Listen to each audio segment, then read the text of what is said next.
દર્શક મિત્રો, એક ભારત ન્યૂઝ મીડિયામાં આપનું હાર્દિક સ્વાગત છે। સાબરકાંઠાને મળ્યા 11 નવા જનરક્ષક વાહનો। ઇમરજન્સી કોલ પર 10 મિનિટમાં પહોંચશે મદદ।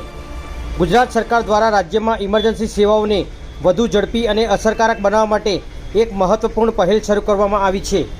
રાજ્યભરમાં 500 જેટલા 112 જનરક્ષક વાહનોનું લોકાર્પણ કર્યા બાદ સાબરકાંઠા જિલ્લાને 11 નવા જનરક્ષક વાહનો ફાળવવામાં આવ્યા। આજે જિલ્લા પોલીસ વડા ડૉક્ટર પાર્થરાજસિંહ ગોહિલે લીલી ઝંડી દર્શાવી આ વાહનોને પ્રજાની સેવામાં કાર્યરત કર્યા હતા। આ નવતર અભિગમ હેઠળ હવે કોઈપણ ઇમરજન્સી સમયે 112 નંબર પર કોલ કરવાથી માત્ર 10 મિનિટની અંદર જ જનરક્ષક વાહન ઘટના સ્થળે પહોંચી જશે। એક જ નંબર પર તમામ મદદ। 112 નંબર માત્ર પોલીસ સહાય પૂરતો સીમિત નથી। ઇમરજન્સીમાં પોલીસ, ફાયર બ્રિગેડ અને એમ્બ્યુલન્સ સેવાઓ માટે પણ આ એક જ નંબર ઉપયોગી સાબિત થશે। ગાંધીનગરથી મોનિટરિંગ કોલ મળ્યા બાદ વાહનની સ્થિતિ અને રિસ્પોન્સ ટાઈમનું સીધું મોનિટરિંગ રાજ્ય કક્ષાએ ગાંધીનગરથી કરવામાં આવશે, જેથી સમયસર મદદ પહોંચાડી શકાશે। જિલ્લામાં 11 નવા વાહનો ઉમેરવાથી ઇમરજન્સી સેવાઓ વધુ સુદૃઢ અને ઝડપી બનશે। જિલ્લા પોલીસ વડા ડૉક્ટર પાર્થરાજસિંહ ગોહિલ નાગરિકોને અપીલ કરી કે કોઈપણ પ્રકારની આકસ્મિક કે કટોકટીની પરિસ્થિતિમાં 112 નંબરનો વધુમાં વધુ ઉપયોગ કરી સરકારી સેવાનો લાભ લેવો। બ્યુરો રિપોર્ટ વિશાલ ચૌહાણ, સાબરકાંઠા।